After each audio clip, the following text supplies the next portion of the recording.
want to move down? You have some You room guys over want to here. come down that way? If you want, you could leave the cameras there. It's fine. But if you want, there's a lot of room over here. See an engine move out to the end if you want. Way out to the left. To the left. To the left.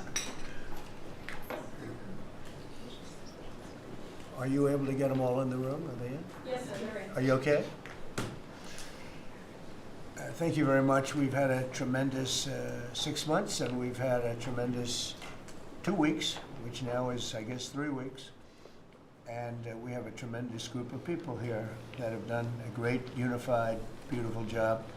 I want to, in particular, because of what she's gone through this last few days, done an incredible job. As you know, Christy, I'm going to ask you to say a few words about Texas. The first person there was the first person I saw on television was you, actually. And you've worked great with the governor, who's terrific. And you might want to tell a little bit about the trials and tribulations, but we appreciate the job that you and everybody have done. You had people there as fast as anybody's ever seen. So I really appreciate it. We all do. And maybe you could say a few words. Sure. Well, thank you, Mr. President. I want to thank you for your leadership. Texas is strong, and the people of Texas are incredibly strong. They've gone through something that is absolutely horrific, and it is heartbreaking to watch these families suffer the way that they are. As soon as this flash flooding event happened, you know, the governor has activated his emergency responders. Nim Kidd is his emergency management director, who is incredible, and has immediately worked with the local first responders to get help to individuals and get them evacuated, put requests in to me. We deployed, sir, right away, as you know, because you and I were talking a lot during this time, the Coast Guard. We also had some assets out of Customs and Border Protection. Our BORTAC teams went in and helped with rescues and clearing debris so that we could get roads open and people get the help that they need. I think when I got there the most, sir, that day, as soon as I arrived on site, was getting a briefing from all the emergency responders, was just how unified they were in focusing on the fact that we're there to save lives. They were there to rescue people, find people who were still alive, and to reunify them with their family members. We as a federal government don't manage these disasters. The state does. We come in and support them, and that's exactly what we did here in this situation. FEMA went to an enhanced level immediately, but as soon as you signed the major disaster declaration, we were able to get them resources and dollars right away, just like you envisioned, through state block grants to help them with cleanup. And we're still there in presence, and FEMA's been deployed, and we're cutting through the paperwork of the old FEMA, streamlining it much like your vision of how FEMA should operate, and it's been a much better response to help these families get through this terrible situation. We still are looking for people. We're still looking for a lot of little girls and other family members that were camping along that river, and they will continue until they find every single person, and we will continue to help them and assist in that. I was surprised when I got there at the camp that day, right after this happened, the parents that were there, the parents that were looking for their children and picking up their daughter's stuffed animals out of the mud and finding their daughter's shoe that might be laying in the cabin, and just hugging and comforting people matters a lot. I'm extremely grateful for God's hand in that whole situation, because hundreds and hundreds and hundreds of people were saved. And this is a time for all of us in this country to remember that we were created to serve each other. God created us to take care of each other. And that when we do that, we are happier, we are more fulfilled, and we can walk alongside people on their worst day and help them get through it and come out the other side, knowing that we can continue to live a life that God has purposed for us. So they're grateful for you.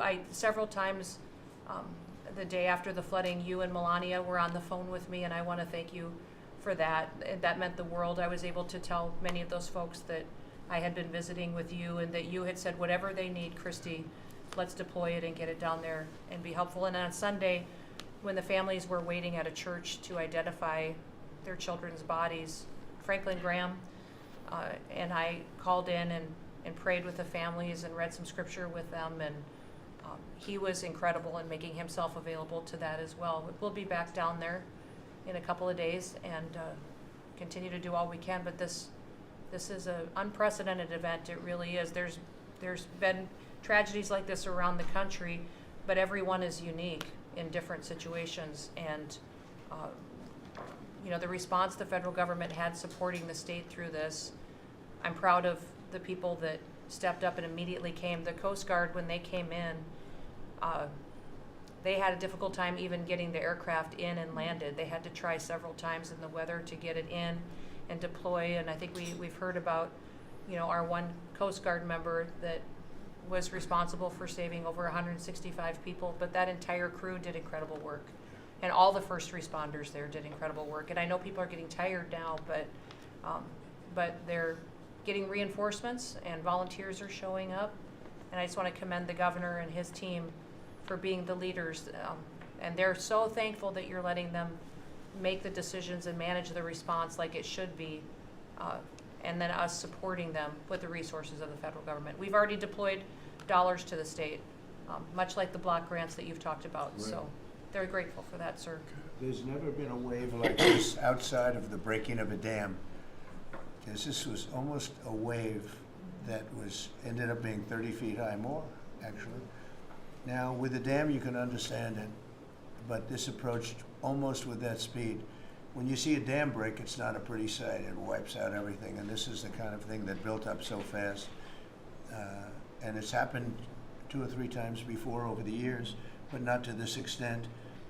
But tell them when you met the father who was picking up the daughter's clothing. And I had walked through so the sad. cabin where all the little girls died, and I had kind of fallen apart in there, but I walked out of the cabin, and a gentleman was standing there, and he said, that man over there needs a hug. And so I walked over to him, and I hugged him, and I said, do you work here? And he said, no, my little girl was in that cabin. And he said, and I just found her best friend about an hour and a half ago. She had passed away. And he just fell apart. And so then we just hugged and talked for probably an hour about that. But then there was the grandpa was there looking for his granddaughter as well. There was a dad there of one of the counselors. The counselor was alive, but she was dealing with the fact that she had hung on to some of these girls and was trying to keep them out of the floodwaters, and had gotten hit by something and had lost 2 of the girls and wasn't able to hang on to them, and was going to live the rest of her life thinking about that moment when she wasn't able to hang on to these girls. But these parents were picking up their kids' belongings out of the mud and throughout the camp and putting them in bags. And then one of the dads said, I knew 50 of these girls here. So I knew that was her dress and my daughter's friend's dress. So he was picking it up and putting it in a bag to return to her parents. And so it was and then the director was there comforting everybody who had lost his father the night before too, and he was still there trying to facilitate all of these parents grieving their children and find them. So the strength of people is incredible. One of the things that I asked there that day was that they all have escorts or counselors when parents come in. So from that point, that when they came into the camp, that they have somebody with them when they're going and looking for their children's belongings or looking for their children. And so very emotional, but also just so tragic. The relationship with Texas and the governor has been obviously very good for years with me, but the relationship with Texas and their first responders and us with our first responders and lots of other people, and we brought in a lot of helicopters from all over, and we had a lot of helicopters. It was actually dangerous, a lot of helicopters up there, but they were real pros, and they were responsible for pulling out a lot of people, and we got them there fast, and Texas had some good ones too, but the response has been incredible, and The fact that we got along so well, I don't know, I don't even think that's a political thing, but we got along so well, and it was so unified. I think a lot of lives have been saved. That could have been as bad as it was, and you could have lost double or triple. This thing was just really horrible. Well, congratulations on a great job, and appreciate it. I know you're going down. I'll be going down on Friday with First Lady. We'll be taking a trip, and we don't want to get in anyone's way because that's what happens. The president goes, and everyone's around focused on. I don't want anyone to focus on us, but it's possible they could have somebody saved still. There's a lot of areas. It's a big area, and it's probably unlikely at this point, but there could be. I mean, they're thinking there could be the possibility, but what a tragic situation.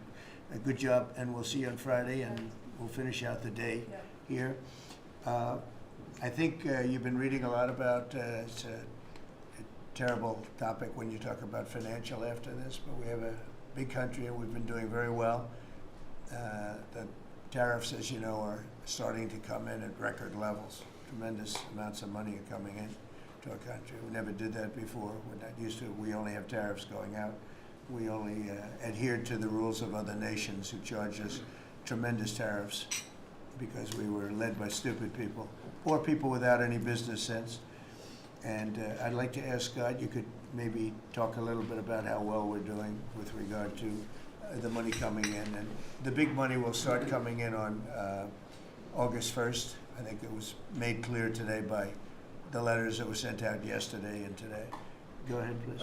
Yes, sir. We will have taken in about $100 billion in tariff income thus far this year, and that's with the tariffs, the major tariffs not having started till the second quarter. So we could expect that could be well over $300 billion by the end of the year. We don't agree with CBO scoring, but for those who do, the CBO scored tariff income over the next 10 years at $2.8 trillion, which we think is probably low. And, sir, under your leadership, we're witnessing. And they gave us no credit during this last little, the great, big, beautiful bill.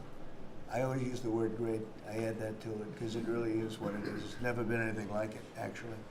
And I want to thank all the Republicans that voted for it. And I want to, scold the Democrats because they're voting for tax cuts. They're voting for no tax on tips, no tax on Social Security, no tax on overtime, and many, many other things far more important than that. Great health care, and frankly, every Democrat should lose their election because it was purely political to vote. They were told not to vote for it. So think of it: we got 218 to 2, and then with the Senate we had 50 to 3. Democrats didn't vote at all. Not one positive vote. With all of the good things in there, economic development money, tremendous border money. Now you're loaded up on the border, and I don't think we're going to need so much of it because we had zero come in last month, so I'm not sure how much of it we want to spend. You may think about that. You may actually think about saving a lot of money because the wall's been largely built, and it obviously worked. But you may want to think about that. But so. I think it's incredible when I watch the Democrats, and they have standard lines like they had Russia, Russia, Russia. They had the laptop from hell. It all came from Russia. They make things up and they go with it, and they feed it to you people in many cases. And they said, "Here's our line," and I hear the new line is death. Oh, it's death. Everyone's going to die. There's nothing to do with death. In fact, we're saving our country. Death is from allowing 25 million people into our country, of which 3 or 4 are stone cold, hard criminals. 11,888 are murderers, many of them committing more than one murder. That's death, and the Democrats did that. Joe Biden did that by allowing people to come in here just totally unchecked, unvetted, open borders, open borders. The whole world was dumped into our country from prisons, from gangs, from mental institutions. We have many people walking the streets, walking in areas that we don't know anything about, that came out of insane asylums. They released their the insane asylum population into our country, and It's amazing the job that you and Tom Homan are doing, by the way, on that. But we have to get them out, and we have no choice. We have to get them out, and we are getting them out. And so, Pete, you want to tell them about our great military and how well we did with respect to the bombers and the B-2? We had the pilots here 2 days ago, and they were incredible people. Go ahead. Yes, sir. Truly a historic mission and demonstrated the skill and courage of the United States military. From those B-2 pilots and families that we had a chance to meet, sir, to the fighter pilots, to the refuelers, to the maintainers, to the air defenders who defended the base. What was demonstrated on the world stage was American military might and capability. And it wasn't just Fordo and Esfahan and Natanz that took notice in Iran. It was the rest of the world, that we have a decisive commander-in-chief willing to use these capabilities, which are the best in the world. As the president pointed out, no one else could have done what America did there on that night, and everyone took notice of that. With the One Big Beautiful Bill, sir, we've got $150 billion additional to invest in Golden Dome and all the other weapon systems and stockpiles and shipbuilding priorities of yours. Another month, another historic recruiting bump. It's not just the Army and the Marine Corps anymore, it's the Navy, the Air Force, and the Space Force, all historically ahead of where they've ever been. So historic spirit inside the military. We had a chance to be at NATO, Marco and I, and see how the world responds to us saying it's time for you to shoulder the burden and take the lead for your continent. It only happens with President Trump leading. And we're proud to be a part of what's going on at the border, sir, with now a fourth national defense area where we're helping get to that number 0 and securing the border. But that mission, Operation Midnight Hammer, re-established deterrence. It reversed what happened in Afghanistan. You saw the debacle of what Biden allowed to happen in Afghanistan and what that did to our image. President Trump said, with Operation Midnight Hammer, we're reestablishing American leadership and deterrence, and we're proud to be a part of it, sir. And our so-called enemies were watching. They watched every minute of it. They watched. There was very few people that weren't watching, actually, but they watched every minute. It was a perfect military performance, the likes of which we haven't seen in a long time. I mean, if you compare that to the same country, the hostages from years ago, Jimmy Carter, it was unfortunate for Jimmy Carter. He was a nice man, but with the helicopters going down, the sandstorms, the prisoners, they got captured, then the election and the prisoners and Reagan and all the problems. It was nothing but problems. And that was a failure. And ours was not only the pilots, I mean, those machines flew for 37 straight hours. They didn't stop. They went skedaddle. You know the word skedaddle? It means skedaddle. They dropped the bombs and somebody said, skedaddle. Let's get the hell out of here. And every bomb hit its mark and hit it incredibly.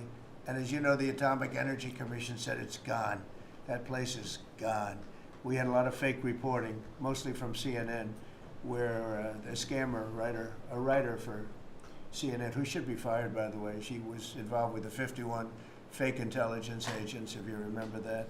She did that story, created a story out of it. She created a story out of the laptop from hell, saying it came from Russia, but it actually came from Hunter Biden's bedroom, or worse. Just a scammer, and she's still at CNN, which is pretty amazing. But we'll ask you a question about her. But they came up with this concept that maybe the attack wasn't that good. Maybe and I saw it happen right after the attack. I saw this person on CNN. I like to watch the enemy. You learn from the enemy. And I watch, because you have to know where they're coming from. And I watched her say, Anderson, I'm hearing stories that maybe they didn't hit their target. Maybe it wasn't that good a hit. And we're hearing stories. The next day it was a little more, and the next day a little more. After 3-4 days, she was saying, I don't know. I don't think it was that. Except by that time, everybody knew it was hit perfectly. The evidence is in the planes. The pilots are the best evidence. But they actually came out of their plane, because they were here the other day, and they said, it was so sad. We did such a good job. We flew into very dangerous airspace. I'll never forget, we were in the Situation Room, and they said they have entered Iranian airspace, and everyone took a deep breath, because they had more missiles pointed at them, but the equipment is so good, it's stealth, way up in the air, and it was stealth, and they went right through that, and they by the time they found out they were there, they were already gone. That was the word skedaddle, get the hell out of here. But they were right in the most dangerous airspace in the world, and they took those big, beautiful, very fast. They're unbelievable planes. I mean, they become really beautiful works of art. I always thought they sort of were cool, but now they look better than just cool, don't they, huh? But they dropped the loads, and literally they would hit, if you look at this table, from here to there, they had a half a refrigerator door is the way to best explain it. Take a refrigerator door, average size, cut it in half. That was their target. They hit every single one. Then we had 30 missiles, Tomahawk, shot from submarines 300 miles away. Every one of them hit their target. It was a perfect mission. Then they came back, almost 37 hours. Every plane worked perfectly. The mechanics were here too. I said, you got to get the mechanics here. We didn't have any problems. If you remember, they had a lot of problems with the helicopters, but they did fly through a dust storm, which they shouldn't have done. Sometimes you say, let's go back and try it on a nicer day. Dust and sand don't work well with helicopters if you know much about helicopters, but that was a horrible embarrassment to us. Then we had Afghanistan, which I think was the most embarrassing moment in the history of our country, and we would have gotten out. I was the one that got them down. I would have kept Bagram, the big air base, which right now is controlled by China, one among the most powerful runways in the world, thick with concrete and steel. Anything could land, and right now, they were 1 hour away from where China makes its nuclear weapons. I was keeping it. Outside of that, we were leaving, and I would have been out faster than them, but we would have gotten out with strength and dignity. Instead, that was the most botched up mess I've ever seen. They left all that equipment behind, and every year they have a parade running down some third-rate street with the equipment. It's supposed to be Fifth Avenue. It doesn't work. But with all that equipment that they left, they should have taken every ounce of it. I was taking every ounce. I said every screw, every bolt, every nail you take out of there. And Millie said, I remember one time, sir, we're better off leaving the equipment. Why? Well, it's cheaper. I said, cheaper? You mean it's cheaper to leave a $150 million airplane rather than flying into Pakistan or India or someplace, or just flying it straight home? It's cheap. Yes, sir. That's when I knew he was an idiot. Didn't take long to figure that one out. But they left all that equipment, but they left their dignity behind. It was the most embarrassing moment, in my opinion, in the history of our country. Not that we got out. We should have not been there, but that we got out the way we got out, with great embarrassment and death. You had 13 young people. I've gotten to know their families very well, but you had hundreds of people killed that nobody talks about. Yet the other side, many people were killed. Many people are walking around with no legs, no arms from that whole thing. They left from the wrong airport. They should have left from Bagram, because Bagram was a big base with hundreds of miles of fencing and territory around it. Nobody would be able to get near it. And they left. So, we've done a great job, and I think people are really starting to see it. They're starting to appreciate it. Pete's done fantastically. That mission was a work of art. And I have spoken to some of our perceived, I don't know if they're enemies, but they're perceived as being potential enemies. And they essentially said the same thing, very impressive. There wasn't a thing that we didn't lose an engine. We didn't lose, they landed and they were cheered. But the sad thing was they were cheered, and one of the pilots said, we were a little concerned because when we got out, we were told that on television they were reporting that we may have missed our targets. Sir, we hit every target. That's what I do for a living. We hit every target. In fact, when the bombs hit, a yellow haze came over the horizon that I've never seen before. It just lit up the whole horizon, brighter than the sun. It was like looking into the sun. He goes, we hit our target, because you know what that was exploding. And but they were a little downbeat because they listened to that fake CNN reporting and the fake New York Times. They worked together to try and say that it wasn't perfect. They couldn't say they missed. All they could say is, maybe it wasn't perfect. And you ought to fire that reporter immediately. You should fire her. Real fake. And so I just want to congratulate those pilots. And a lot of people don't like bringing things like that up. I do. I always like confronting, because otherwise the public doesn't know that you're a bunch of crooked people. But they know, they've learned. and the media has to straighten out their act. You know, the media's down to 17% approval. You got to do a little better than that. It's important for the country that you do better. I think they ought to make a lot of changes. I think changes are going to be made to the media, but it's hard to have a really successful country if you have a corrupt media, and we really have a corrupt media. And nobody really knows why. I mean, why would you want to have open borders and criminals pouring into our country? Why would you want to have men playing in women's sports, transgender for everyone? You know, you'll have to figure that out. But some of you don't. I mean, I'm looking at some people, they love the country, but I look at other people and they can't. But we were really proud of our military. It was, and the people that maybe don't like us or want to play games with us, because I think that had you not had the situation in Afghanistan, I don't think Putin would have gone in. I think when Putin looked at how stupid and incompetent that operation was, he said, wow, this might be a chance. And we're dealing with him now too. We're not happy with Putin. I'm not happy with Putin. I can tell you that much right now, because he's killing a lot of people. And a lot of them are his soldiers and their soldiers, mostly. And it's now up to 7,000 a week. And I'm not happy with Putin. Okay, any questions? Yes. Yes, sir. You just said that you're not happy with Vladimir Putin. Is there anything that you plan to do to act on that feeling of I unhappiness? wouldn't be telling you. Don't we want to have a little surprise? You know, one of the things we did with the attack is that, and you asked that question, I didn't mean to be rude, but I'm in a rude because I'm looking at some of these crooked people up here, so I'm rude, but your question was asked very nicely.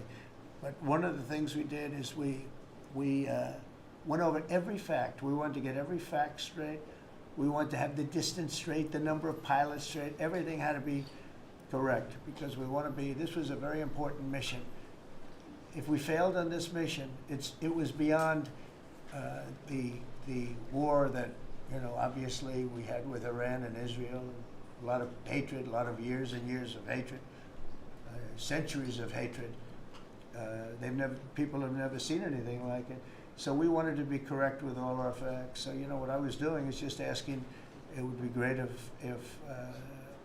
if the media would be correct with their facts. That's all we ask for. So, go ahead. So finish it up. Oh, yes. Just sort of turning back to Russia, if there's anything that you would signal about your displeasure with them. Well, look, I'm very unhappy with them. There's no reason for this. It's turned out to be tougher, but it's only tougher. And I will say the Ukrainians were brave, but we gave them the best equipment ever made. We gave them the anti-tank busters that knocked out tanks. I mean, you just aim them in the direction of the tank and the tank is gone. We gave them missiles, the latest and the greatest. They were able to shoot down a lot of things that would have normally wiped out. You know, probably would have been a very quick war. It would have been a war that lasted 3-4 days, but they had the benefit of unbelievable equipment. And Europe gave them too. We gave them far more because Biden shouldn't have done that. He should have equalized. And we should have given them the same, or we should have given actually less than Europe. It affects Europe much more than us, but we're in there for over $300 billion. Europe's in there for over $100 billion, but still, Europe gave a lot. And I will say this, the Ukrainians, whether you think it's unfair that we gave all that money or not, they were very brave because somebody had to operate that stuff. And a lot of people I know wouldn't be operating it. They wouldn't have the courage to do it. So they fought very bravely. But we gave them the best equipment in the world. We make the best military equipment by far. There's nobody close. You look at other equipment from other countries, it's not even close. That's why everybody wants to buy our equipment. And that's why we're going to step up these contractors now that make it. And they're brilliant, but they make it too slowly. And we have to step them up, Pete, and let them make it at a much higher rate. Unfortunately, we have to do that. But if you look at our Patriots, if you look at our Tomahawks, if you look at our, well, what we do with tanks is, you wouldn't want to be driving a tank. You would feel nice and secure, but they are javelins, they're called. And I gave them the javelins. Remember they said Trump gave the javelins and Obama gave them sheets, right? They called Obama at that time. Barack Hussein Obama, if you haven't heard, did a terrible job. But that was a war that that was a war that should have never happened, and a lot of people are dying, and it should end. And I don't know, we get a lot of bullshit thrown at us by Putin, for you want to know the truth. He's very nice all the time, but it turns out to be meaningless. Do you want to sanction him? Lindsey Graham has a sanctions bill on Russia. Do you want him to move I'm that looking bill? at it, yeah, no, I'm looking. The Senate is passing and passed a very, very tough sanctions bill. Yeah, I'm looking at And it. you'd sign that? It's an optional bill. It's totally at my option. They pass it totally at my option, and to terminate totally at my option. And I'm looking at it very strongly. Yesterday you said Palestine war Go ahead, weapons. please. The Council of Economic Advisors released a new report saying that imported goods have actually decreased in price from December. I know, it's not Very a- much.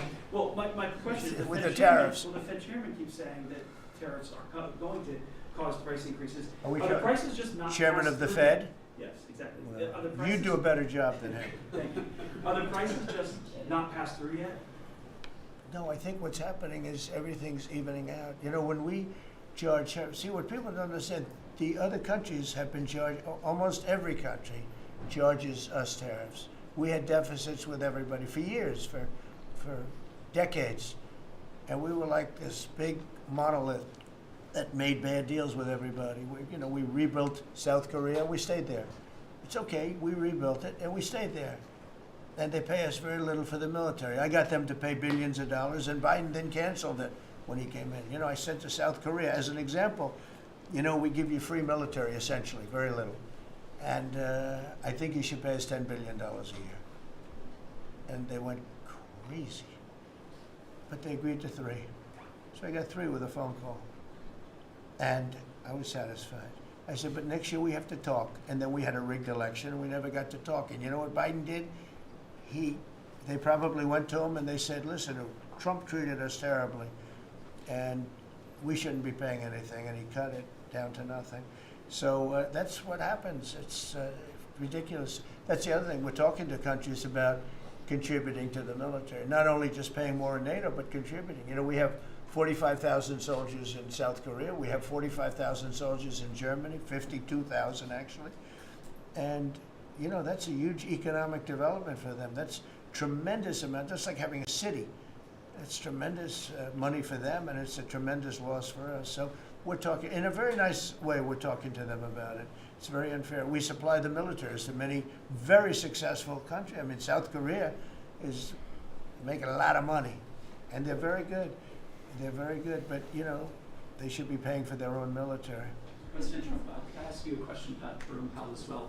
And then the question to the Attorney General. Jerome Powell, and then I have a question for the Attorney General.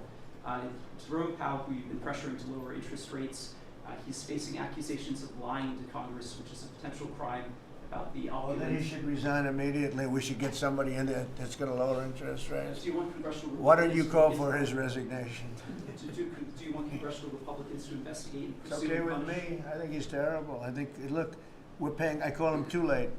T-O-O, too late, like Too Tall Jones for the Dallas Cowboys, right? Too late. He's always late. But he wasn't late with Biden before the election. He was cutting him like crazy. It didn't help too much, did it? But he was cutting him like crazy before the election with Kamala and Biden. He was trying to get them in, I guess. I don't know. He was recommended by somebody that worked for me. I like you better. If I can ask the Attorney General a question too, President. Sure. Your memo and release yesterday with Jeffrey Epstein, Yes. it left some lingering mysteries. One of the biggest ones is whether he ever worked for a American or foreign intelligence agency. The former Labor Secretary, who was Miami U.S. Attorney Alex Costa, he allegedly said that he did work for an intelligence agency. So could you resolve whether or not he did? And also, could you say why there was a minute missing from the jailhouse tape on the night of the set? Yeah, sure. If I Ma'am, could. could I just interrupt for Sure. 1 second? Are you still talking about Jeffrey Epstein? This guy's been talked about for years. You're asking, we have Texas, we have this, we have all of the things. And are people still talking about this guy, this creep? That is unbelievable. Do you want to waste the time, and do you feel like answering? I don't mind answering. I mean, I can't believe you're asking a question on Epstein at a time like this where we're having some of the greatest success and also tragedy with what happened in Texas. It just seems like a desecration, but you go ahead. Sure. First, to back up on that, in February, I did an interview on Fox, and it's been getting a lot of attention because I said, I was asked a question about the client list, and my response was, it's sitting on my desk to be reviewed, meaning the file along with the JFK, MLK files as well. That's what I meant by that. Also, to the tens of thousands of video, they turned out to be child porn downloaded by that disgusting Jeffrey Epstein. Child porn is what they were. Never going to be released, never going to see the light of day. To him being an agent, I have no knowledge about that. We can get back to you on that. And the minute missing from the video, we released the video showing definitively the video was not conclusive, but the evidence prior to it was showing he committed suicide. And what was on that, there was a minute that was off the counter. And what we learned from Bureau of Prisons was every night, they redo that video. It's old, from like 1999. So every night the video is reset, and every night should have the same minute missing. So we're looking for that video to release that as well, showing that a minute is missing every night. And that's it on Epstein. Mr. President, just on the tariffs again, August 1st, you said it is the deadline. What incentives do countries have to negotiate? It seems that deadline keeps moving. It was April 2nd, now it's... We didn't move, no. It's always been August 1st, that's what we're paying. A statement was put out today, and I put it out just to make it clear. It wasn't a change, it was August 1st. We don't change very much, every time we put out a statement, they say, he made a change. I didn't make a change. A clarification, maybe. No, August 1st they pay. And everybody pays, everybody has to pay, and the incentive is that they have the right to deal in the United States. If they don't want to, they don't have to pay, and they don't have to deal here. But if they want to buy and make a lot of money and sell in the United States, they have to do that. If you go back and look at some of the good presidents, our country was the wealthiest, proportionately the wealthiest, from 1870 to 1913. It was an all-tariff country. We didn't have income tax. That came in in 1913. We had tariffs. And we had so much money we didn't know what to do with it. We had, we had a couple of presidents that were very, very strong. McKinley, I guess more than anybody, but he was the tariff king, but he was very, very strong. It was sort of sad. He made a fortune for this country, became very rich, and then Teddy Roosevelt went out and vice president, and he spent the money. And they said Roosevelt was a great president. And let's say he was a great president, but the money was paid by McKinley with tariffs. Tariffs are charged by other countries at levels that are ridiculous. And I call those other countries to say, and every one of them is willing to give us everything now, by the way, just so you know. Sir, we'll charge you no tariffs, nothing. We'll give you everything. We'll give you access to our markets. We'll give you everything. Is that a correct statement, Scott? Yes, sir. Howard, would you say that's a correct statement? Exactly correct. It's like they just don't, because they're very spoiled, because for years they ripped us off and we didn't have a president that understood it, or Secretary of Treasury or Secretary of a lot of different secretaries are involved, but certainly Commerce Secretary was, not doing their job. I don't know about Kelly, she's small business. We'll keep it that way, okay? Her small business is bigger than almost all big businesses when you add it all up. But no, they are very respectful of our country. But the incentive is that they have the right to do business with us. Without that, they don't have the right to do business. And that would be okay, too. And what the next flurry of deals? Yeah, go ahead. In the next 24 hours, will we hear a flurry of deals? Yeah, we have a lot of them going out. But the deals are mostly my deal to them. We're picking a number that's low. We don't want to hurt them, and fair. We're picking a number that's lower than, in most cases, lower than what they charged us. But it's amazing when you've paid all this money for years and they get one president that's a little bit different and a little tougher on this subject, and they're willing to drop everything they've been charging us for years and years. I mean, we have countries going, we will have you don't have to pay any tariff to come in and do business. They're giving us total access to their countries. They gave us no access to the country. They say, well, you cannot go into our, okay, good. Now it's, we will give you total access and you don't have to pay any tariffs. But please don't charge us tariffs. And we don't like that deal. So the letters I send out are, we have made some deals. We can make a lot more deals. It's just too time consuming. It just makes it more complicated. And we can do things over the years too. You know, we're not hard line. But it's about time the United States of America started collecting money from countries that were ripping us off and laughing behind our back at how stupid we were. Okay? Thank you. Mr. President, Yellow, in the yellow. On the tariff issue, so you've talked about India coming, but then a couple days ago you issued a new tariff threat to members of the BRICS countries for Yeah. if they aligned with anti-American policies. 10% charge. That would be India, Brazil. That's Russia, right, they have to pay South Africa. 10% if they're in BRICS. Because Right. BRICS was set up to hurt us. BRICS was set up to degenerate our dollar and take our dollar as the standard, take it off as the standard. And that's okay if they want to play that game, but I can play that game too. So anybody that's in BRICS is getting a 10% charge. Is that immediate, sir, or is Yeah, that pretty soon. if they engage in some behavior? Well, if they're a member of BRICS, they're going to have to pay 10% tariff, just for that one thing, and they won't be a member long. I thought BRICS was, you know, I said this about a year ago, and it largely broke up. But, you know, there are a couple that hang around, but I thought it largely broke up. BRICS is not, in my opinion, not a serious threat. But what they're trying to do is destroy the dollar so that another country can take over and be the standard. And we're not going to lose the standard at any time. If you have a smart president, you will never lose the standard. If you have a stupid president like the last one, you would lose the standard. You wouldn't have the dollar as you. And if we lost the world standard dollar, that would be like losing a war, a major world war. We would not be the same country any longer. We're not going to let that happen. The dollar, you ever hear the expression, dollar is king? The dollar is king. We're going to keep it that way, okay?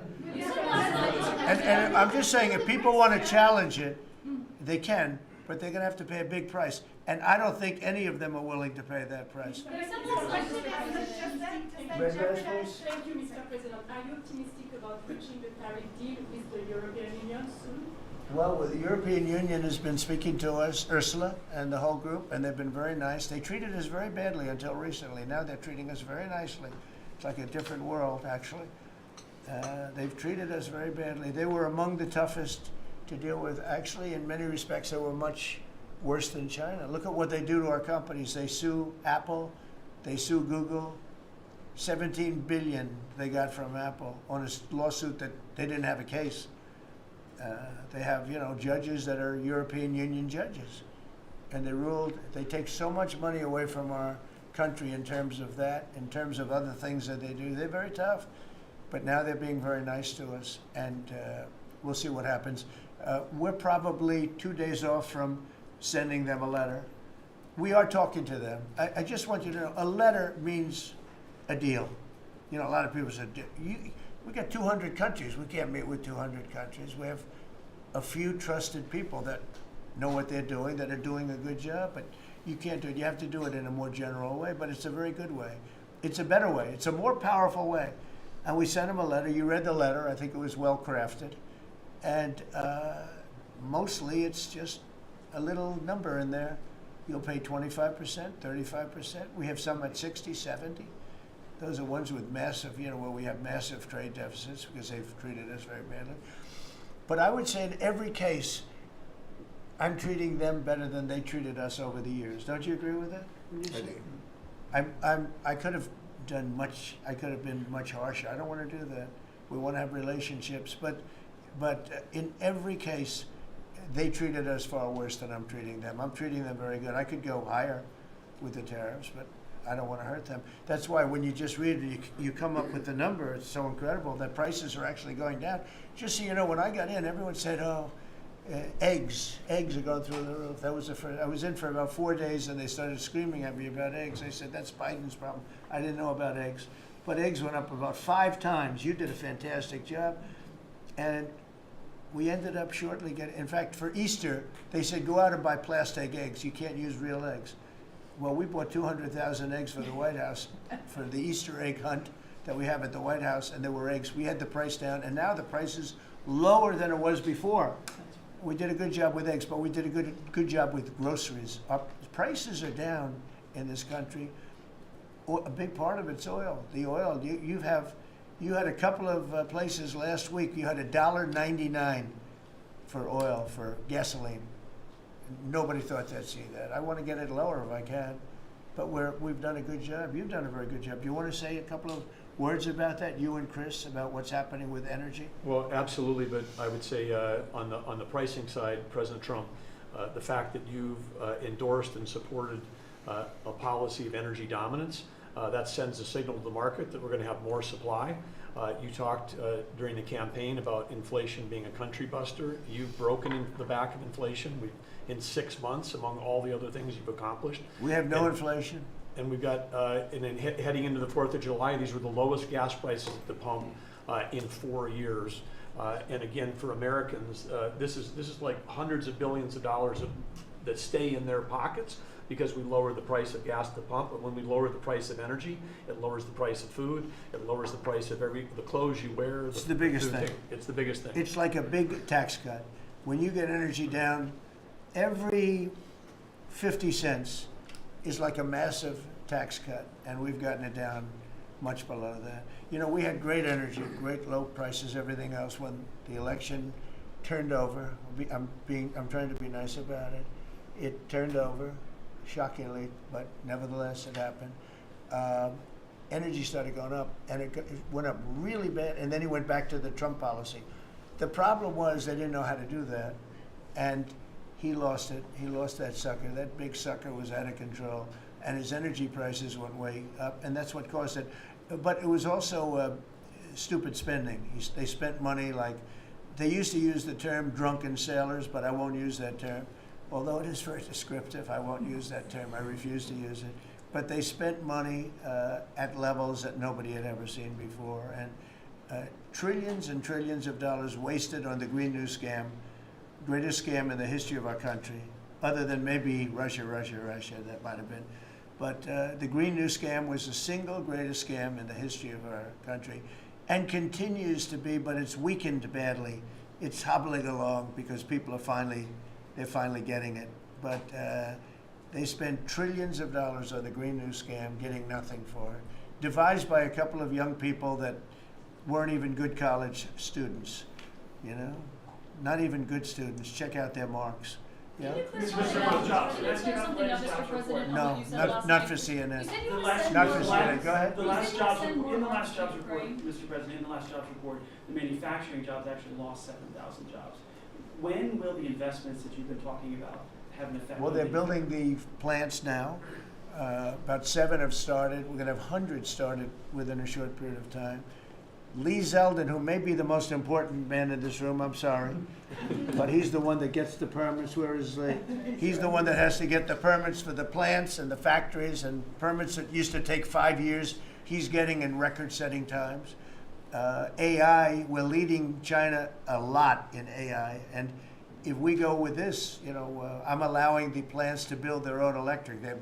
I'm allowing them to become an electric utility, so they can produce their own electricity, because we need double to be successful with AI, which is the biggest thing now. We need double the electricity that we have, which is hard to believe. We need even more than that. And they're building plants with their own electricity substations. They don't have to use the grid. And anything they build extra, they're putting into the grid. So we're supplying the grid with brand new electric sources. And you know, it's funny, when they came to see me, they never even asked for that. I told them about it. The reason they didn't, they thought that was an impossibility. You're not allowed to build your own electric. These are massive investments that are being made in building electricity for their plants. And they're going to have, I think, Doug, a lot of electricity left over. And that electricity is going to be passed into the grid and give us no more, you know, like you look at California. They have blackouts and brownouts every week. They're totally out of control. They have a really incompetent governor. Where's Chris? Is he here? Do you want to speak to the subject? Yeah, I think a huge thing in the One Big Beautiful Bill, Mr. President, because of your leadership, is the ending of these subsidies, as you call them, the Green New Scam. That saves our country $500 billion over the next 10 years. But American taxpayers were paying twice. They were paying that money, $500 billion in the subsidies, and they were paying more expensive electricity price. If you subsidize something, you should at least lower the cost of it. But in this case, we were subsidizing something and paying more for it. So the one big beautiful bill had two huge things: ending wasteful spending. Wind, solar, and batteries combined are 3% of U.S. total primary energy. 3% for $1 trillion, another $500 billion coming. It's just not a good investment, hurting our businesses, hurting our consumers. And the one big beautiful bill also unshackled oil, gas, and coal development in the United States, onshore and offshore. Secretary Burgum has been working tirelessly on how, by getting the government out of the way, private businesses will develop more resources in the United States, lowering costs for American consumers and making much better leverage for the United States to help our allies abroad and reduce the power of our adversaries abroad. So just a huge win on the energy front all around, and I thank you for your leadership. We're setting records now on energy, and there'll be nothing compared to what they'll be in about a year from now. But we're setting records, and wind is a very expensive form of energy. It's very bad for your beautiful surroundings, the plains and the valleys, and the birds are dying all over the place. You know, the whole thing is a disaster. They're almost exclusively made in China. Not that I have anything against China, because I don't have a great relationship with President Xi, but I asked him, how many wind farms do you have? He makes them, but they don't have a lot of wind farms, I'll tell you, very, very few. And wind is tremendously expensive and is very ugly. And if you own a house that's inside of a windmill, your house is worth less than half. And you hear noises. And interestingly, in New England, you probably read, where for 50 years they had 2 wells washed up, 50 years. And last summer, they had 14 washed up. Now, I'm not saying that's the wind farm that was built, but maybe it is, right? Probably is. It's tremendously expensive, and it can only be done with subsidy. You know, I know a man that's in that business, and one of the biggest in the world actually runs a company that builds these stupid windmills. And he said, I hate the business because it's the only energy where you need subsidy. He said, energy shouldn't need subsidy. You should make money with energy. So wind. The other one is the solar, those big solar fields. They're taking our farmland. Our farmers are like mortified by it. They hate it. It's very, very inefficient and very ugly too. You know, probably better than a windmill, but you go around and you see all these things that are 3 miles long by 3 miles wide, and you say, what the hell is that? And it's a lot of plastic from China. It's plastic, black plastic from China. Now, we want to be smart. We're going with, look, China right now is building 58 coal-fired plants, 58 big ones. They have 62 on the books to build. We've reintroduced clean, beautiful coal, because you know you can do a lot with coal now. Clean, beautiful coal, and natural gas, and all of the other things that we have. But we don't want wind, and we don't want solar, because they're a blight on our country. They hurt our country very badly, and smart countries don't use it. Solar sounds good, I will say, and I like, on occasion, you'll see a roof which is made out of solar brick, but it's a smaller use. We need the kind of thing that's going to fire up our plants, and it's not going to be wind, you know, that is very intermittent, as you probably know. But they've spent a fortune. They've spent trillions of dollars on this stuff, and I'll just give you one other story. A friend of mine is a very successful guy. He went back to see his mother in Minnesota, hadn't seen her in a long time, and he wasn't back for 10 years, which isn't a nice story. I mean, you don't see your mother for 10 years. She's got some difficulties, which I know the guy, he does have some difficulties. He's very successful, but probably not the nicest person. It was actually longer than 10 years, but he went back and he told me he wanted to go and look at the valley. There's a valley in Minnesota that he thought was so beautiful. And I hadn't seen it in a long time. He's driving along the road. He said, oh my, I'll use the word gosh, oh my gosh. He said, oh. He said, it looked like a junkyard. You had 159 windmills. They were all over the place. Some were old, some were newer. different companies, different shapes, different sizes, different colors. Many of them were terminated. Terminated meaning closed. You can't take them down because the environmentalists don't let you bury the blades because they're made out of a fiber they say is bad for the earth. So they want you to put them up, but they don't let you take them down. But many of them were turned off. He said it looked like a junkyard. Go to Palm Springs, California, and take a look at that pile of junk. And you go into a wealthy neighborhood. Before you get there, you have to ride through hundreds of windmills that are, most of them are turned off. They're rotting, they're rusting, they're 30 years old, 20 years old, and they have a very short life. You know, those windmills have a very short life, especially the ones that are in the nice salty Atlantic Ocean and Pacific Ocean where the salt just gets under that steel and decimates it. No, it's a horrible, horrible thing for our country. And I speak out. It would be nice to say wind, because it sounds so good, doesn't it, Doug? Wind, wind. But it's not. It's these ugly machines, and they're all made, you gotta see, some are a little taller, a little shorter. They're made by different companies. They have different stocks. They have different blades. They have different everything. It is so horrible. And if you look at smart countries, they don't use it. Smart countries don't use it. And we're now a smart country. We're not we're a brilliant country. We're not smart. We're brilliant now. We're going to be a brilliant country. We have to be, because we have to catch up for some really stupid people that did a bad job. Yes, Brian? Yes, Mr. President, I've got a quick comment, some feedback as a native Texan, someone that I grew up bringing my kids to a camp very near the affected camp now.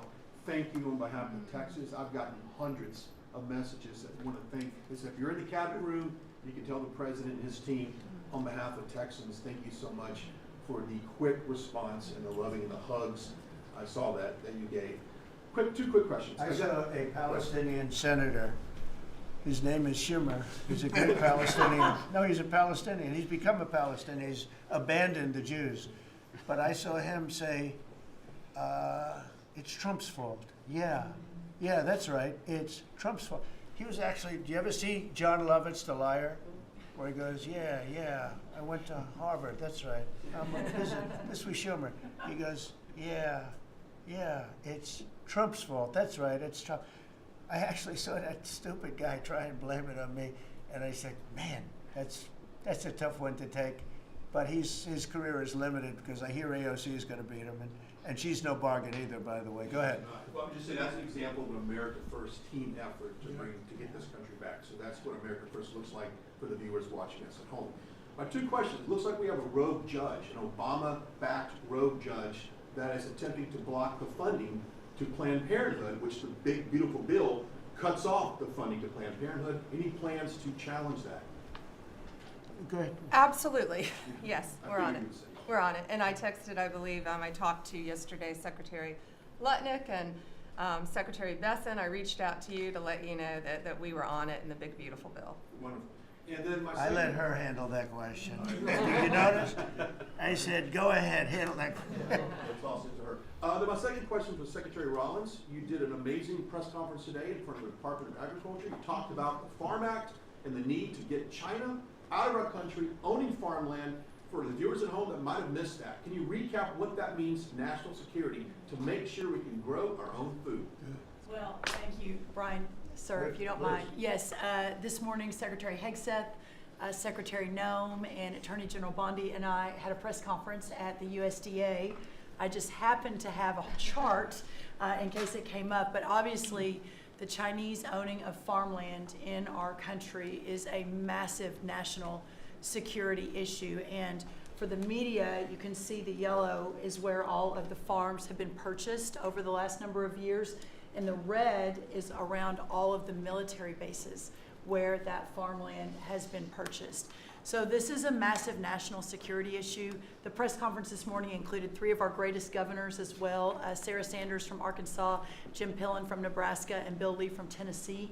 The states have begun taking a leadership role to ban the purchasing of China farmland. Obviously, Congress needs to step up and catch up, and we're going to be working alongside of them as well. We had some of our members, great members of Congress there, but it is time, and I think that this morning was symbolic of many things. The first of this administration working every day to effectuate President Trump's leadership and unequivocal support of America First. But second, just how close we are as a cabinet.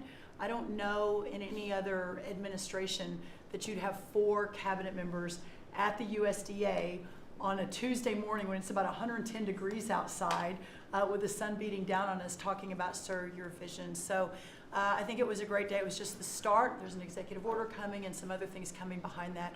But protecting America's farms isn't just about protecting our farmers. It's also about national security. So that's what we discussed this morning. I do want to say that I think we have had a really good relationship with China lately, and we're getting along with them very well. They've been very fair on our trade deal, honestly, and I hope we're going to have a great relationship.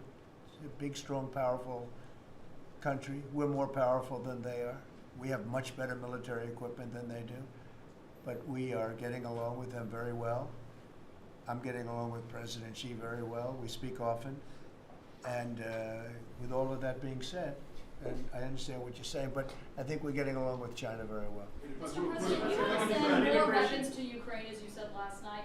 Last week, the Pentagon paused some shipments of weapons to Ukraine. Did you approve of that pause? We want to put defensive weapons because Putin is not treating human beings right. He's killing too many people. So we're sending some defensive weapons to Ukraine, and I've approved that. So who ordered the pause last week? I don't know. Why don't you tell me? I think that's a question. Go ahead. Mr. Yeah. President, on immigration, the Secretary of Agriculture did say this morning that undocumented workers would not be covered by any amnesty from working on farms. You had said maybe that the ISA folks won't go after those folks on farms. So which No, is it? there's no amnesty. What we're doing is we're getting rid of criminals, but we are doing a work program. Do you want to explain that, please? Yeah, this morning we talked about, of course, this was a top of mind question. This morning we talked about protecting the farmers and the farmland, but obviously this president's vision of no amnesty, mass deportation continues, but in a strategic way, and then ensuring that our farmers have the labor that they need. Secretary Chavez-DeRimmer has been a leader on this. Obviously, this comes out of the Labor Department, but moving toward automation, ensuring that our farmers have that workforce, and moving toward an American workforce. So all of the We've above. got to give the farmers the people they need, but we're not talking amnesty. Laura, do you want to say something about that? Thank you, Mr. President. On this, thank you, Secretary Rollins, how important this is never to displace the American worker. What the Department of Labor is doing is focusing on what the law entails now, being more modernized, more streamlining to work through the H programs. We're going to have a concierge approach to that, where we have developed a new office to answer the need of our farmers and ranchers and producers, and not to displace the American worker and follow within the law now, and that does not include an amnesty program at all. And we've seen that working, and we'll continue to have that roll out. On the other topics that we've somewhat talked about, the jobs numbers, Mr. President, 4 months in a row we've seen those jobs numbers increase. That's an exciting time for our manufacturers. That was asked earlier. We know it's going to take some time, but through that deregulation process that Lee and I are working on as well, the Department of Labor has rolled out 63 new deregulations that we're going to be moving through. In the first Trump administration, it was successful with over 30. We've just rolled out 63 new ones in order to double down on those manufacturing companies to let them know that we have signaled through this process that we will assist them in getting the workforce that they need. It's an exciting time. That one big beautiful bill, that was the signal to my former colleagues in Congress to get this done. It's been an important time. I spent time on the ground visiting 7 states in 9 days prior to that bill being passed, because it was the most pro-worker piece of legislation that we will ever see really in this country right now. No tax on tips, no tax on overtime, no tax on Social Security. That matters to the American worker, because we don't want to take their money and give it back. We want them to keep more of their hard-earned dollars in their pockets currently, and that's what they're excited about. And as I move forward with these tariff talks, I heard a company, orthopedic company in Indiana, say to me, for the first time since you have taken office, Mr. President, their increase in their bottom line by 8% since these tariff talks have happened. Not one company has said the president is not doing a good job. These tariff talks are working. They're feeling it on the ground. The media has told a false story, because what's happening on the ground is positive, and that's what we're seeing in these jobs numbers. So I really, through the Department of Labor, to come in behind all the secretaries and build this workforce is going to be key to the American worker. So thank you for what everybody did this last week. The One Big Beautiful Bill is a doubling down of this, and we're going to see these workers start to grow. And that apprenticeship program is going to be working. That's We'll right. have that It's gonna million be- apprentices across the country. We, as you know, we're building plants all over the country now, which you weren't building any plants 4 years ago. You weren't building anything. But those plants, when they open up, it's going to be, you'll see numbers like you haven't seen ever. I don't think in history you'll never see numbers like what we're going to see in the very near future. Many of them are building the plants. Some are just starting right now. You know, it's a brand new administration. But, and they wouldn't be here except for two things: November 5th, the election, and the tariffs. And frankly, I guess the election was more important because of the tariffs. I mean, another person wouldn't have done this. But they're coming in because of the tariffs. They have to, they're not going to pay 25, 30, 40, 50%, 70, and 100%. And we'll be announcing something very soon on pharmaceuticals. We're going to give people about a year and a half to come in, and after that they're going to be tariffed if they have to bring the pharmaceuticals into the country, the drugs and other things into the country. They're going to be tariffed at a very, very high rate, like 200%. We'll give them a certain period of time to get their act together. But they were all here, now they all left. They went to other places because we allowed, people that sat in this room allowed it to happen. And I don't allow it to happen. The people in this room don't allow it to happen. So we're going to be announcing pharmaceuticals, chips, and various couple of other things, you know, big ones. We did steel, as you know, they're 50%. We did aluminum, 50%. Lumber just came out. Mention that's copper. And we did cars. And now, today we're doing copper. What would that tariff be on? The section tariff? I believe the tariff on copper, we're going to make it 50%. 50%. Any breakthroughs in See, I'm glad he didn't question it, because Any I sort of thought, what would that be? That was a quick one. I didn't have much time, but he agreed with me. That's why he's Howard. Any breakthroughs on Gaza with the Prime Minister, and there's reports that you're meeting with Netanyahu again tonight? Is that Yeah, I correct? am. He's going to come over again tonight. We're talking about Gaza, or mostly Gaza right now. It's he's been very unfairly treated. I think what they've done to him in Israel is very unfair, having to do with this trial. I think, you know, he's a wartime prime minister, had an unbelievable outcome, and I think he's been treated very unfairly. But he's coming over later. We're going to be talking about, I would say, almost exclusively Gaza. We got to get that solved. Gaza is a tragic. It's a tragedy. It's a tragedy. And he wants to get it solved, and I want to get it solved, and I think the other side wants to get it solved. Steve, could you talk on that, please? We're in proximity talks now, and we had 4 issues, and now we're down to 1 after 2 days of proximity talks. So we are hopeful that by the end of this week, we will have an agreement that will bring us into a 60-day ceasefire. 10 live hostages will be released. 9 deceased will be released. We're meeting at the President's direction with all the hostage families to let them know. And we think that this will lead to a lasting peace in Gaza. And you're doing a good job. It's a tough one. It's a tough one. A lot of hate, you know. This is called long-term hate. But we think we're going to have it solved pretty soon, hopefully with a real solution, a solution that's going to be holding up. And can I follow up? This is, I think, the first cabinet meeting since Elon Musk has now been a special government employee, not here anymore.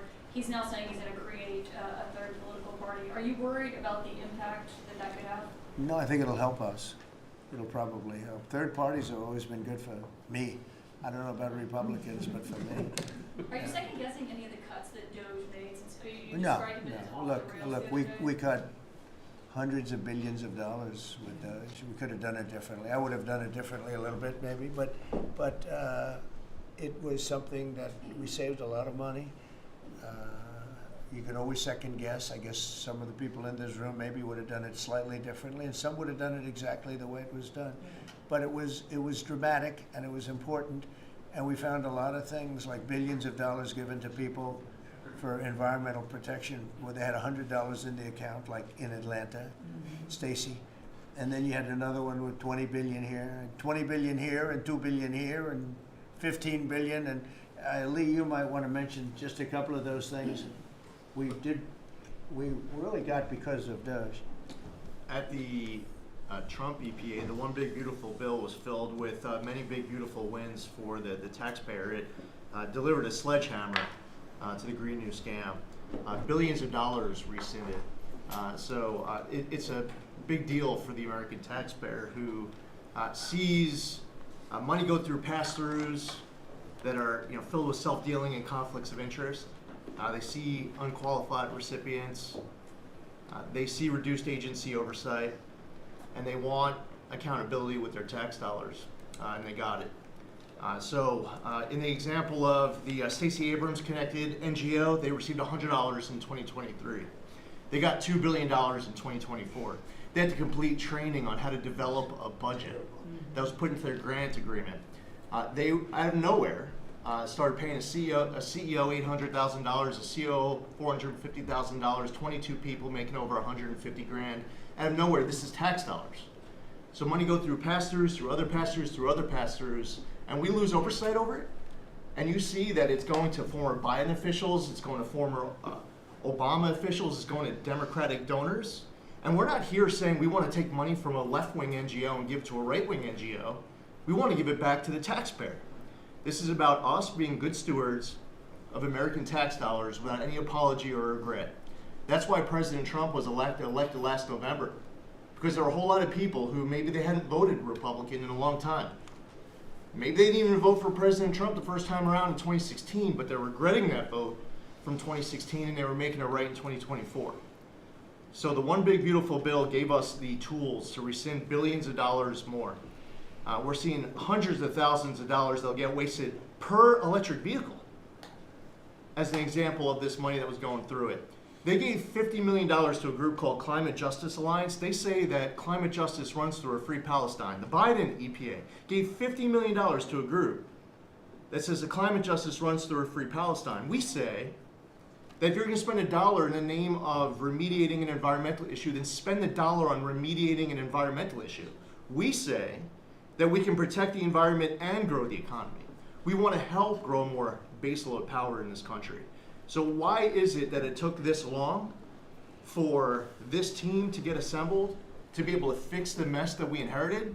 But gosh, we love showing up at our jobs every single day, first thing in the morning, because all day long we get things done for the American taxpayer.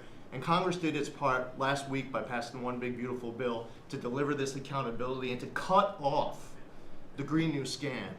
So maybe it's a bad day for Stacey Abrams. Maybe it's a bad day for all those well-connected Democrats getting paid off. But you know what? God bless America. Because at the end of the day, President Trump is here, J.D. Vance is here, and the greatest cabinet ever assembled to deliver that much-needed and highly demanded accountability. That was a very good answer.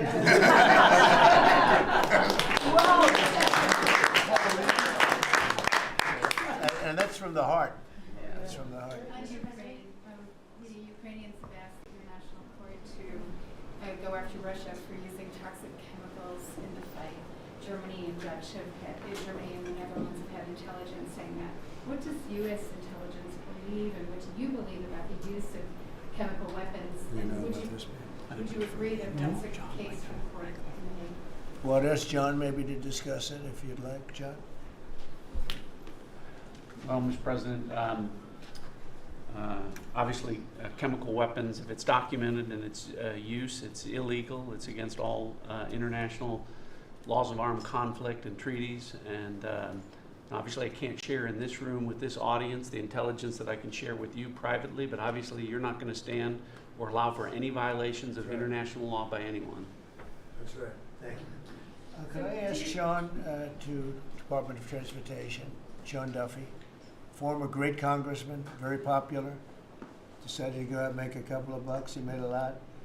Then he got bored with that, though. He likes serving people better, the people.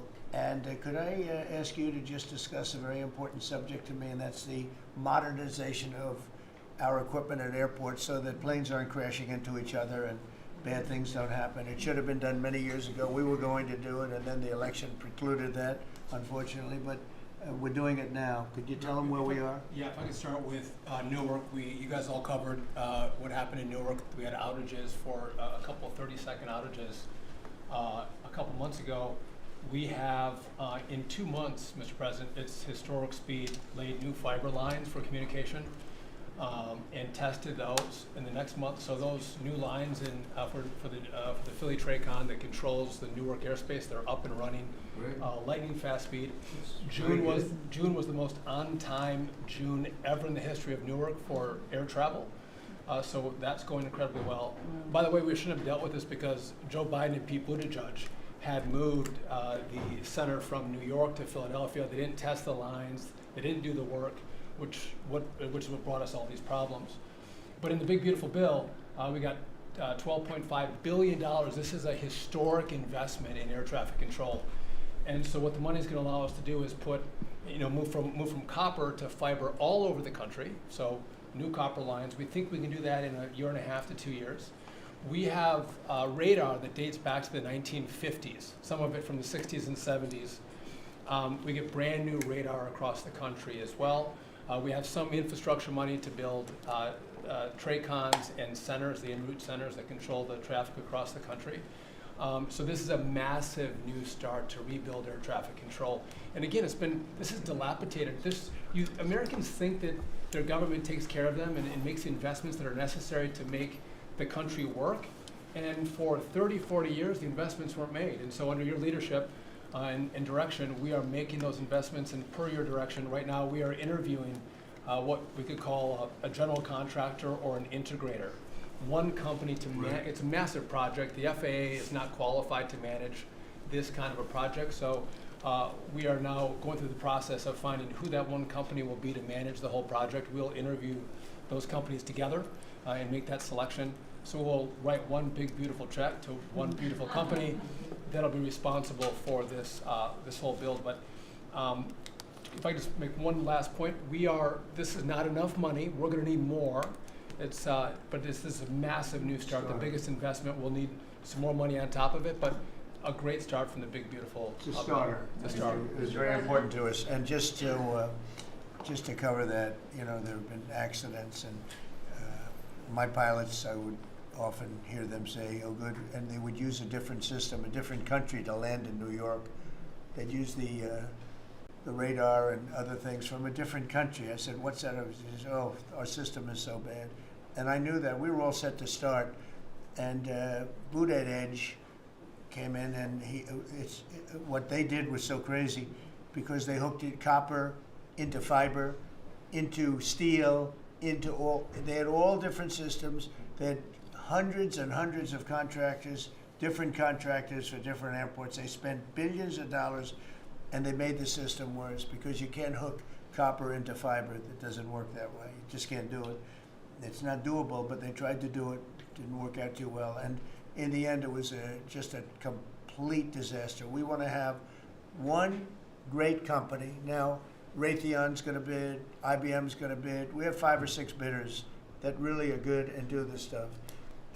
And we want one, because I know about overruns, I look at the railroad out in California, headed up by one of the worst governors in our country, who I used to get along with actually, but he's just, when you lose 25,000 houses and you would have had your cities burned down. If we didn't step in, Los Angeles would have been burned to the ground.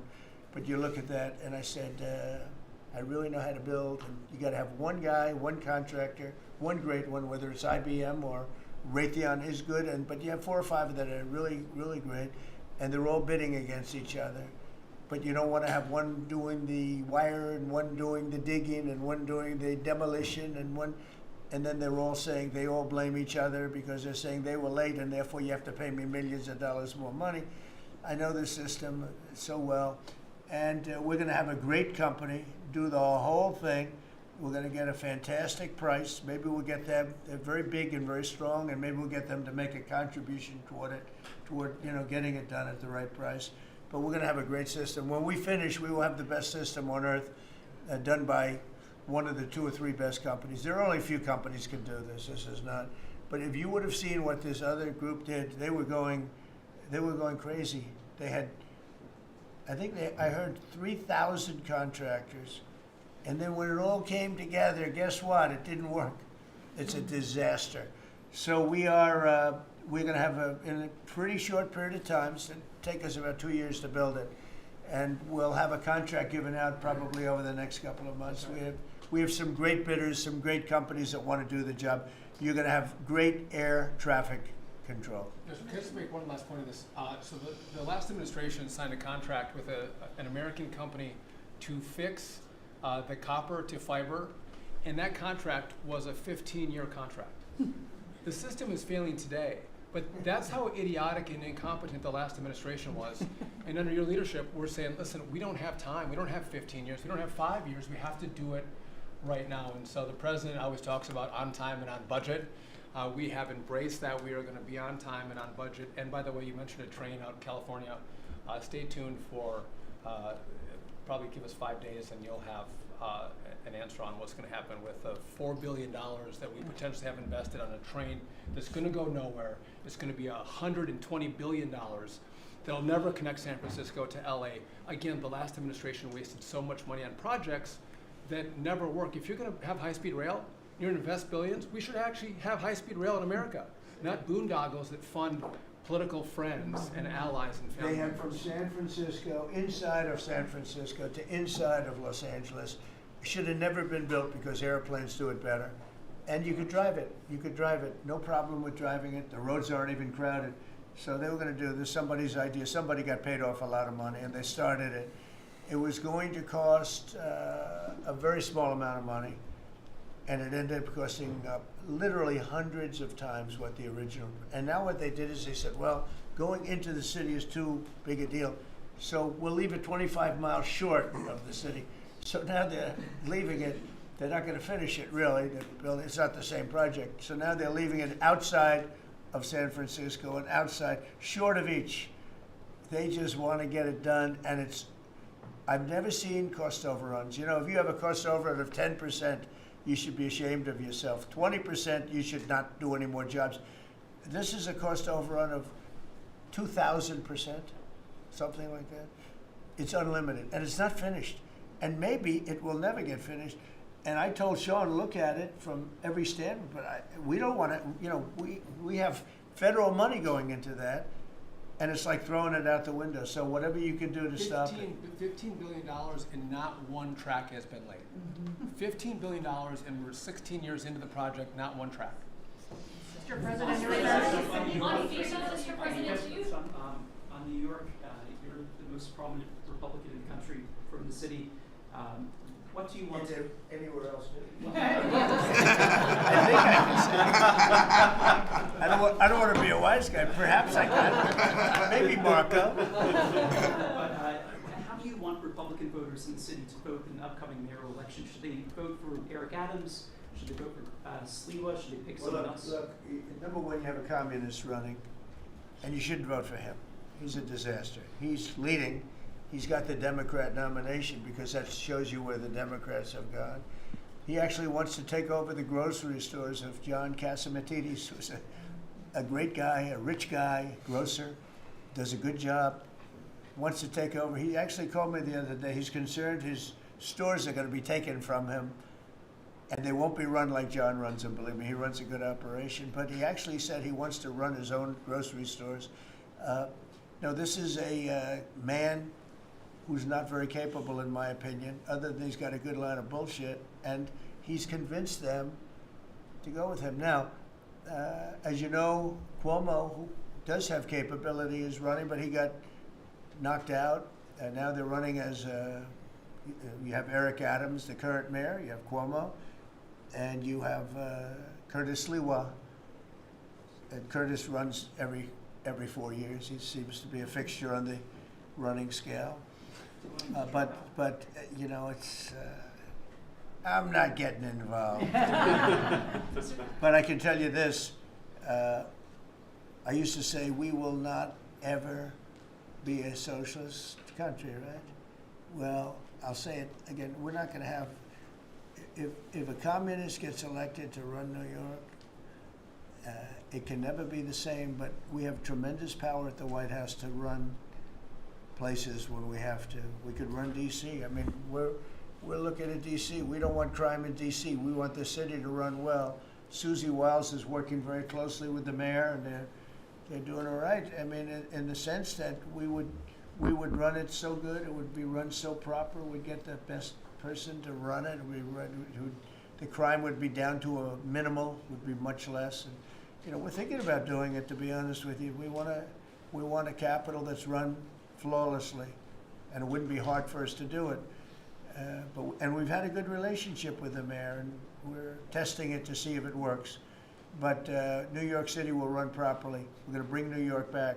I love New York. You know, I loved New York for a long time. Then we had a bunch of crooked people in there. You have an attorney general who's a total stone cold crook. New York State, Letitia James, a total crook. All they do is want to go after political opponents. They do what's ever expeditious for them. She's the one that took out Cuomo because she wanted to run for governor, and then she ended up getting 1% of the vote. She polled at 1%. She dropped out, went back to attorney general. You have a lot of crooked things going on in New York. We're going to straighten out New York. Maybe we're going to have to straighten it out from Washington. But when I see a communist who has actually gotten a Democrat, pretty much gotten the Democrat nomination, they also went to that new form of voting, which is a beauty. You go in there in third place, you come out in first. That's that form of voting that they have gone to. You know what I'm talking about. It's not too good. We're going to do something for New York. I can't tell you what yet, but we're going to make New York great again also. We're going to make it great again with the country. What we've done in this country in the last 6 months, nobody has ever seen it. And I told the story, the King of Saudi Arabia was over there. They gave us $5.1 trillion between Saudi Arabia and UAE, Qatar. 3 stops, $5.1 trillion coming into our country as an investment, biggest investment ever made. And it's all going to good stuff. I mean, all real big, good stuff. Energy projects, big, big things. But they all 3 told me essentially the same thing. We thought your country was dead, and now you've got the hottest country in the world. We're right now riding the hottest country. We all, and you can all be proud of it. We're in the hottest country. This is the hottest country in the world. There's nobody close. Made hotter by some great pilots and great machines that nobody else has. Those great, big, beautiful machines, they rode those machines right into the toughest territory, and nobody knew what the hell happened. And then they hit their targets perfectly, and it was complete and total obliteration. And that's why that war ended, Steve. They told me that's why the war ended. The war ended when they saw that, it was over. And we're very proud of it. But we have the hottest country in the world right now, from a country that was close to dead. And if I didn't win, if you would have had the other person win, we all know who she is. Whether it was she or Biden, they're the same. He may have been more competent than her, and that's hard to believe, right? But if you had that ideology in, I don't believe you would have had a country anymore. I think you would have had a country that was broken up. But we had a dead country. Now we have the hottest country in the world, and everybody knows it, and everybody said it. Mr. Vice President, do you have anything to say? Well, thank you, Mr. President. I just want to say that I'm very proud of the whole team. I think everybody has worked together. You see Pete and Marco and Steve working on some of the diplomacy, Christy and Pam working on the border. We just have a really, really solid team, and we've done a lot of good work. And in particular, I want to congratulate the White House staff led by the President on getting the One Big Beautiful Bill passed. Yeah. I was personally skeptical, sir. I never told you this, but I was skeptical we'd be able to get that thing done by July 4th. We did it because we worked together and we worked very well. So it's an honor to be a part of it, but I'm really proud of you guys for doing a great job. The beautiful thing about it, it had something for everyone. That's right. Most people said it had to be broken into 7 bills. It's so big. The problem was that some of those 7 have nothing for anyone, but they had to be done for the country. You know, sometimes you have to do things for the country that aren't necessarily popular. We had a couple of them, and that wouldn't have worked. So the One Big Beautiful Bill, many people said it could never be approved. Too big, too everything. There's too much. But it had something very big and very important for everyone, and it's great for the country. And remember, the Democrats have come up with a false narrative, you know, just whatever. It's just a line that they send to everybody and that they print. I think in the case of this, it's death, death. Everyone's going to die. I heard that. Everyone's going to, just the opposite. Everyone's going to live. What we're doing is saving our country and making it much bigger, better, and stronger than it ever was. I'd like to ask, Marco's been doing such a great job. Do you have anything to say? Well, it's just going through a list here, Mr. President, and I think the Vice President's pointed out to the great team you have, and all these achievements that have happened domestically. But you think about it, under your leadership, we prevented and ended a war between India and Pakistan. NATO's now at 5% for the first time ever, the highest numbers ever. A peace deal between the Democratic Republic of Congo and Rwanda. A 12-day war that ended with an American operation that we're the only country in the world that could have done. Hopefully, pretty soon, a peace deal between Azerbaijan and Armenia. The entire Middle East and the infrastructure of it has the potential now to change because of Syria and Lebanon, and it hasn't even been 6 months. Sure. It hasn't even been 6 months, so it's a It's a great lot. testament to your leadership in this team. Well, thank you very much, and you've done a fantastic job. Could I just ask Linda, she's involved in so much, she's so talented and so good, and she's working on a couple of little things like Harvard, who was given $5.5 billion over a short period of time. We caught him on that one, that's crazy, but you're working on so much, you want to bring education back to the States. How are you doing? Well, absolutely, and thank you for the opportunity. I think on the big, beautiful bill, what we saw, with school choice, that's finally on a national basis at the state level, but there are opportunities now for scholarships more and more often for kids who are in family schools. It's going to be a big turnaround. I think one of the biggest accomplishments we had over the past week was the University of Pennsylvania with the Title IX ruling that Leah Thomas was stripped of her title, Riley Gaines and Paula Scanlon and other women who have stood, so strong against men and women's sports. And when you put out the executive order, that just solidified and gave them the opportunity. So those are a couple of really, really big wins, and thank you for that opportunity. And how are you doing with Columbia and Harvard?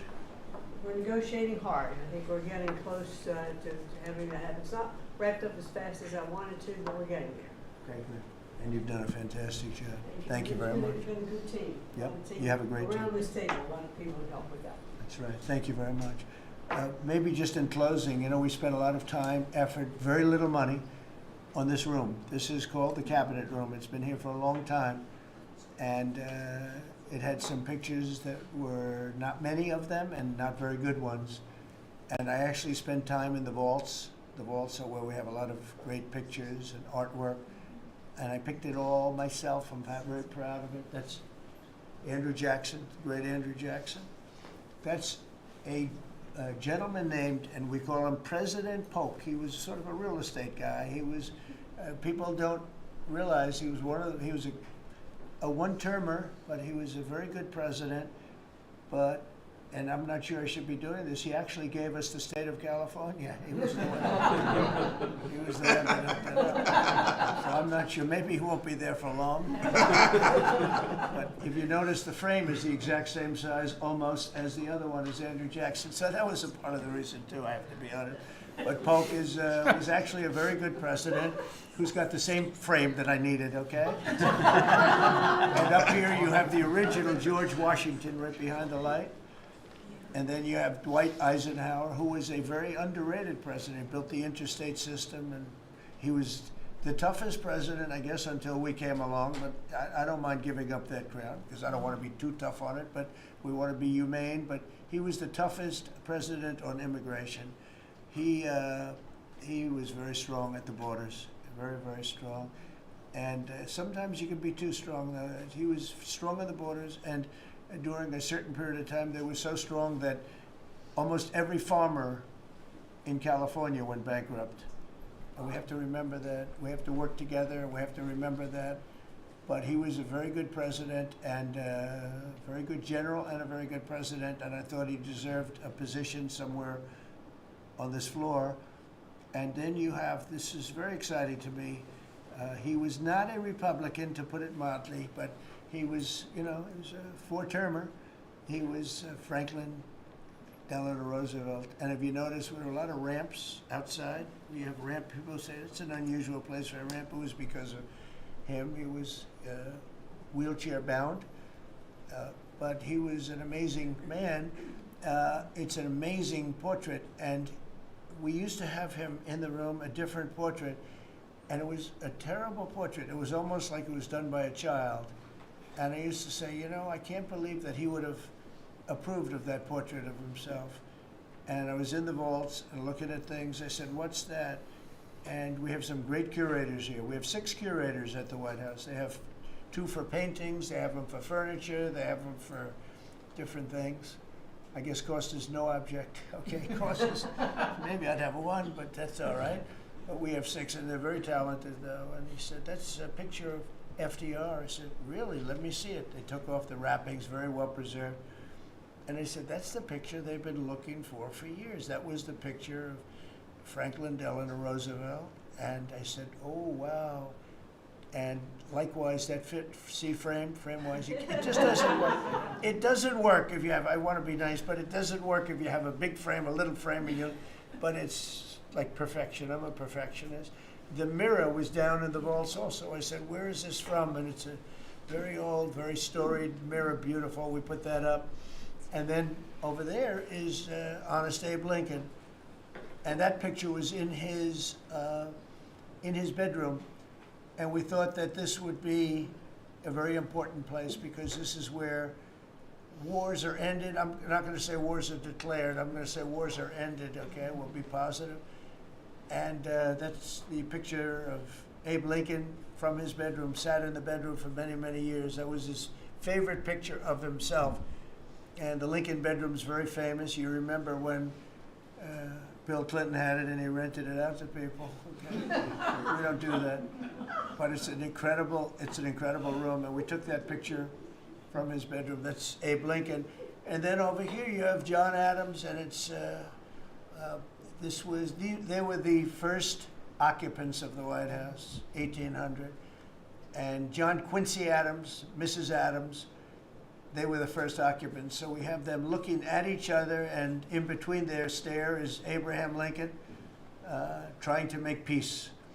And that picture was in a room that I have that was not important, like the cabinet. I gave it up. I said, I have to give it up because that's one of the greatest pictures in the White House. The White House is tremendous art. And the Oval Office, when we're there, we'll go over that. That's really been something.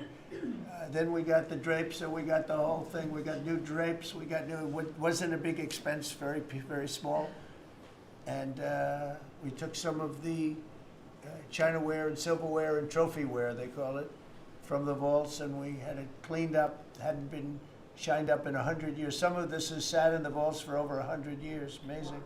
Over 100 years. Many of the pictures that were put up in the Oval Office, as an example, those two as an example. So he was president. They moved in 1800, and he won the election, I believe, in November of 1800, John Quincy Adams. And we thought that would be, he was considered to be a good president, and he was the first occupant of the White House, so it sort of made sense. And I love the frame of those pictures. Look at those frames, you know? I'm a frame person. Sometimes I like frames more than I like the pictures. And we have the flags of the Marines, and Space Force now has its own flag. I'm very proud of Space Force, but the Army, Navy, Air Force, Marines, Space Force, the whole thing. And Coast Guard is right there. We never forget the Coast Guard. They do a great job. So we have the flags throughout the office. And it's really become quite a beautiful place. I don't want to tell this, Marco pointed it out. I was going to leave the clock. So as president, you have the power. If I go into the State Department or Department of Commerce or Treasury, if I see anything that I like, I'm allowed to take it. Do you believe this? So I'm in Marco's, I see this gorgeous clock, grandfather clock, and there it is. I said, Marco. He didn't know about it. I had to read him the rule and regulation. I said, Marco, I love this clock. Look at it. It's beautiful. He said, what clock? I said, the clock that's in the other room is incredible, and nobody gets to see it there. Marco, I tried to talk him into it first, and it sort of worked, and then I had to use a little more. I said, I'd love to take that clock out and put it in the cabinet room. He said, no, are you serious? I said, Marco, I have the right to do it, Marco. And he said, all right, what the hell? So that's his contribution to the cabinet room. But it's, by the way, it's an incredible clock. And, you know, it's an important room. So you may see it again. Maybe we'll move it back someday. Anyway, so that's pretty much it. But it really is great. Here we put out, you know, these lamps have been very important, actually. Whether people love them or not, but if you see pictures like Pearl Harbor and Tora Tora Tora, you see movies about the White House and where wars are being discussed, oftentimes they'll show those lamps or something like those lamps, something that looks like them, probably not the reals, because I don't think they were allowed to. This is a very important room. This is a sacred room, and I don't think they made movies from here. You never know what they do. But they were missing medallions. See the medallions on top? They had a chain going into the ceiling. And I said, you can't do that. You have to have a medallion. They said, what's a medallion? I said, I'll show you. And we got some beautiful medallions. And you see them. They were put up there. Makes the lamps look better. So we did these changes. And, you know, when you think of it, the cost was almost nothing. We also painted the room a nice color, beige color. And it's been really something.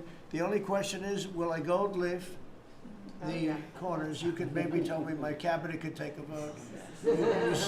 You see the top line moldings, and the only question is, do you gold leaf it? Because you can't paint it. If you paint it, it won't look good because they've never found a paint that looks like gold. You see that in the Oval Office.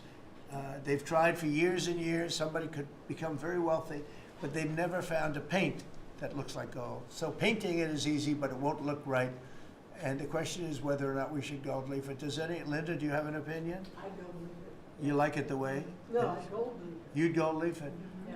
Who would gold leaf it? Could I raise you? How about, would you gold leaf it? I was going to ask about McKinley, one of your favorite presidents. Well, McKinley was a great president who never got credit. In fact, they changed the name of Mount McKinley, and I changed it back because he should have been, the people of Ohio he was the governor of Ohio. The people of Ohio were very happy when I did that, I heard. They were very insulted. They took the name of Mount McKinley off. That was done by Obama a little while ago, and I had to change it back. I changed it back. He actually was a great president. He was a president, he was the tariff, the most, I guess, since me. I think I'm going to outdo him, but he was a tariff president. He believed that other countries should pay for the privilege of coming into our country and taking our jobs and taking our treasure. That's the way he explained it. They took our jobs and they took our treasure, and for that they should pay.